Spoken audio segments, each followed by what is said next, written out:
everybody, my name is Cassidy Gard and welcome back to my channel. I have recapped 7 episodes of AM CAIT, and when I first started doing this season, it was the first time I had done something like this, but I knew that I would be watching every single week and that I would have a lot to say about it. So in the other 7 episodes, you might have seen me as blonde. I have to say one thing that happened while watching this show is I kept thinking, do you? It might sound so trivial that it's about hair or what you wear, but for the transgender community, that is such a big part of the culture, is how you present yourself. And I don't even know what to say about what I'm wearing right now, except I was at the grocery store and they have a wig section apparently. It was really cheap. From watching this show, I have felt so inspired to just do things that I feel like doing, even though it's wacky. Like, I've always loved wigs. I've always been completely obsessed with them. There's photos of me when I was like probably 7 years old, buying wigs at Epcot, and I would wear them, and I tried to wear it to school once and the teacher said it was too distracting because it was platinum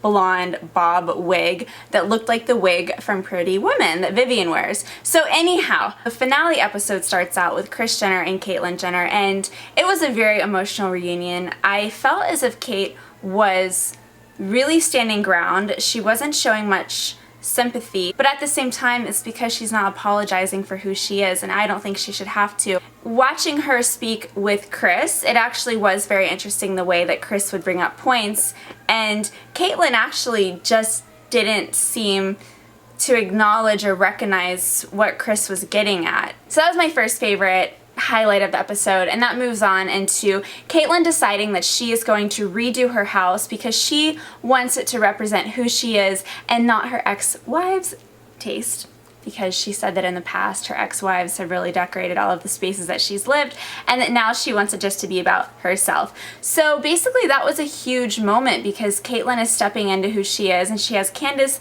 over, and Candace kind of puts in her point of view and tries to be that, you know, fun girlfriend. It's always fun to shop and decorate when a girlfriend's nearby because you get a second opinion. This was a huge setup for the naming ceremony, which was, okay, my first thought was, and I'm sad this was my first thought because Kate was so surrounded by so many wonderful women, but I was just wondering where her family was. It was such a powerful ceremony, and her girls, her sisters as she calls them, they showed up for her, and it was beautiful. It was such a beautiful ceremony. Everybody wore all white. It was just visually stunning. It was on the hilltop overlooking Malibu, but I was surprised that they didn't have the family there. I think it would have been even more powerful if her family was there to support her, as well as her amazing community that has been pulling her through all of these episodes and educating her and showing her the world that they come from and what it means to be a speaker for this community.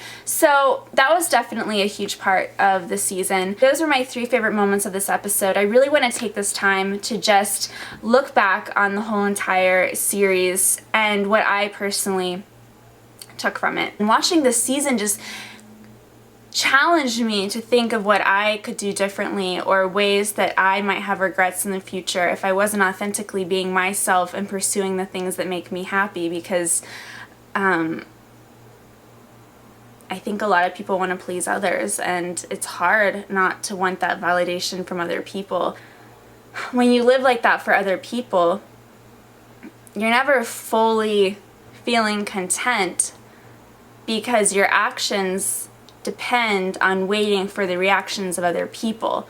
So if you do something for somebody else and they're not that impressed because it didn't feel authentic to them, and then you ended up doing something that you really didn't like that much anyway, you just end up kicking yourself and regretting it. So Caitlyn's journey might not be relatable to everybody that watches my YouTube recaps or watch the E show. You gotta watch something like this and keep an open mind to be inspired for how somebody like Caitlyn Jenner actually could be a positive influence on you. I am definitely looking forward to future specials. I have a feeling she won't do a whole entire other season for the simple fact that I think she said what she needed to say, and now I feel like she's going to take herself on the road, or she's going to go to conventions or speak to the community. I don't really know exactly what her next step is, but it's been such a joy to do these recap videos. I have an insane schedule, insane life. I'm all over the place, but every single Sunday night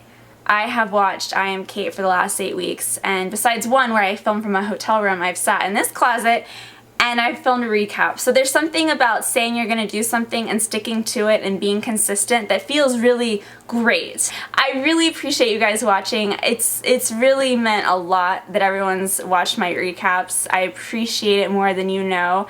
Please hit thumbs up if you love this video, subscribe if you'd like to see more videos like this one, and I will see you on the next one. I love you guys so much. Thank you for watching. Bye.